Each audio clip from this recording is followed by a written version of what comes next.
What's going on, YouTube? Tom here, and I'm back. Well, didn't really go anywhere, but couldn't really post last week because I had Thanksgiving coming up. Didn't want to post for that because I knew no one would actually watch it. Kind of been low on views currently. Just didn't really want to post for Thanksgiving since views were going down last week. I was like, yeah, no one's going to watch it. Everyone's going to be with their families. So, here I am. And yes, I just got off work. We actually got off work early today, which was amazing. So I can actually get content out. Problem is, the sun sets by the time I'm out of work. Not really sets, but it starts to go down. And the problem is the lighting is just awful by then. I got this neutral density lens, which is so amazing because it cuts glare out. And I'm like, oh, this is amazing. Now today it's cloudy, so, you know, still pretty horrible lighting. But hopefully one of these days the lighting will be right and it'll look good.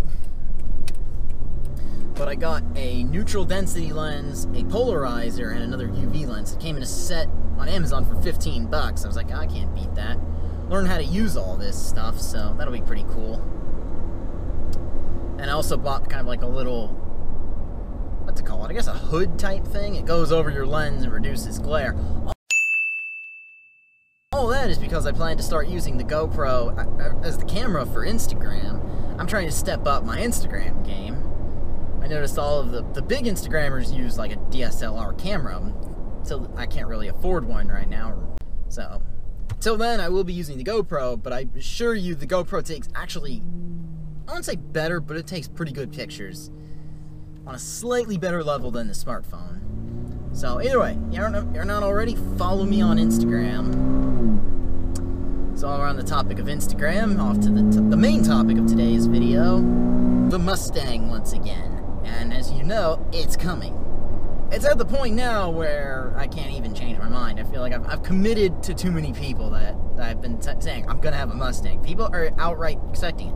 In fact, people are even asking me, not friends in person and occasionally on YouTube, when is the Mustang coming? I'm getting a lot of questions now about it, so once again, I'm aiming for April or May, or if my YouTube channel honestly were to hit 1,000 subscribers overnight, I'd probably go start looking. So a little update on that, I did check the dealers once again, and they are now for sale around here. I haven't been to a dealer lot since then, but I did look online. Now the downside, again, is that they've just gotten for sale. There were only 2 GTs in my area. The rest of them were EcoBoosts, and then there's like 3 2018 Shelbys, which they're not really different for 2018, so I don't really see the purpose of buying a new Shelby when now the used ones have gotten to the point where they're almost affordable. So I'd rather buy a used one if I were going to buy one. But that's a good sign because that means they're coming. Ford website finally has them with their inventory search, which is so annoying you couldn't even get to that. Like, God, that annoys me. I can't even find it. I need to check Kelley Blue Book and TrueCar next. Those are the next 2 sources I'm going to check. See if they're on their website. The thing is, in the past, they didn't have it available either, which meant that I couldn't even look.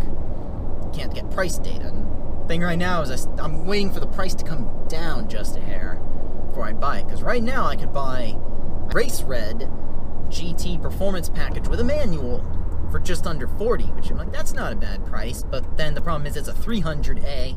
I'm looking to get a 301A, first of all, and then second, I want active exhaust, which this car didn't have. It was almost there, but the dealers, even now, already have it marked down like $700. They're like, yeah, come in, the MSRP is 40, we'll sell it to you for 39, like low 39s. Of course, they immediately turn around and charge you their fees once. It'd be 39 if you didn't pay dealer fees, which of course most people would.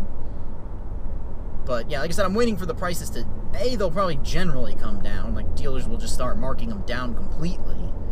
And B, once Kelley Blue Book gets going, then you can learn things like the fair price, the invoice and all that. Alright, enough with the boring mumbo jumbo, because as some people might know, if you're from the Tampa Bay area, and I mentioned it, we had the Tampa Bay International Auto Show. Actually, before Thanksgiving. It's going to be a little bit late posting this, but just as I had hoped and looked online to confirm, there was in fact a Mustang for test drives. Now, in the same show in 2016, I was able to drive a 2017 GT performance package with a manual, which was fucking amazing. That's literally the day I decided to get a Mustang. It was literally that day, because I'm like, oh my god, this transmission feels so amazing. It's not the greatest manual in all of manualdom, but it's a pretty damn good manual. Now, I was really hoping this year, I'm like, fingers crossed they do that again. Now, what I found out is by the time that day was over, the car was completely torn up clutch-wise. Basically, people had just stalled it and fried the clutch all day long to the point where that car itself needed a new clutch. Like, it was that bad.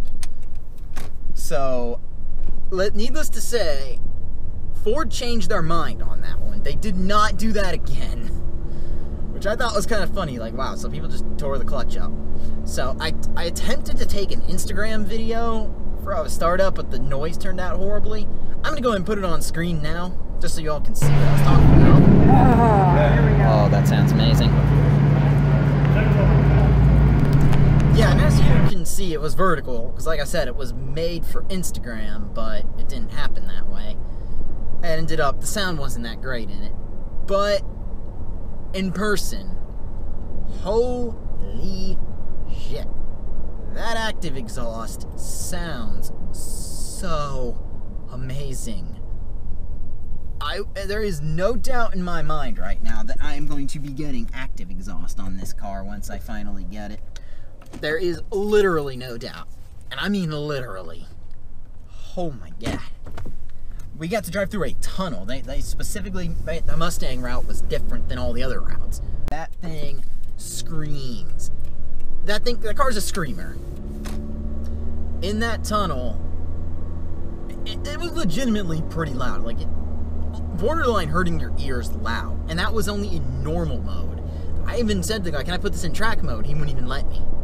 The salesman would not let me put the car in track mode because of how loud he knew it would be. Oh my god, that car was amazing. This car did not have MagnaRide as well, which actually does not bother me because I'm not looking to even get MagnaRide. Overall, that car was pretty nice to drive though. That Orange Fury, not the best color in my opinion, but you know, people have said it's not even best for people who are into orange. But the 10-speed shifts a little too much when you're driving it slowly. When you drive fast, it does skip gears. And it'll skip several gears at a time when you need it to. So that much is great, but the low speed is kind of a little off.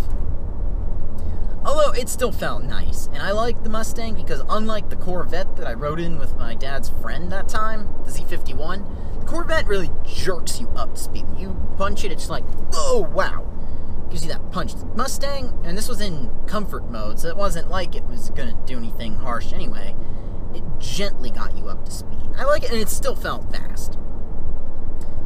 They have allegedly made it to 500 horsepower with that car. Allegedly. Now, no one will confirm or deny. I even said to the guys that, and I've heard rumors about it, he's just like, I'm not going to answer. 460. Okay. I'll take your word for it. If he knows, he's not authorized to say it. Ford allegedly underrated it.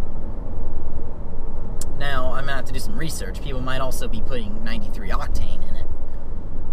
Overall, though.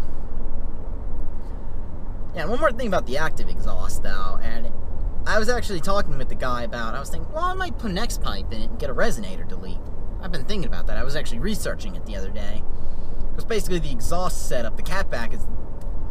Between the cats and the mufflers is essentially the same pipes as the old car, the first generation S550, and he said there's just outright no need with that exhaust setup. And there really isn't. If you're doing an X-pipe for noise, no reason, because that's how loud that thing is. I was thinking about doing it for the sound, for the rasp, and for eventually, if I do other things to the car, for the power, but really hoping to get there soon. Like I said, April or May is what I'm aiming for. In fact, if the right car came up, I have the money technically now. It'd be literally all my money, but I've got the money. I mean, it could come sooner. If, like I said, the right car came up at the right time, might do it. Let me know in the comments below what you all think of the new Mustang. Has anyone else gone for a test drive yet? Because I want to hear y'all's experience, and definitely let me know, because I really think it drove better than the 17. For something that's supposed to be the same car, it drove amazingly better. But yeah, like I said, let me know in the comments below what you all think about that. What do you think of this new Mustang? Are the looks growing on anyone too? Because they are on me. Either way, if you like this video, go and leave a thumbs up. If you're stopping in for the first time, go ahead and subscribe. Help this channel to get to 1,000 subscribers. Pretty please. Anyway, take care. Have a good day.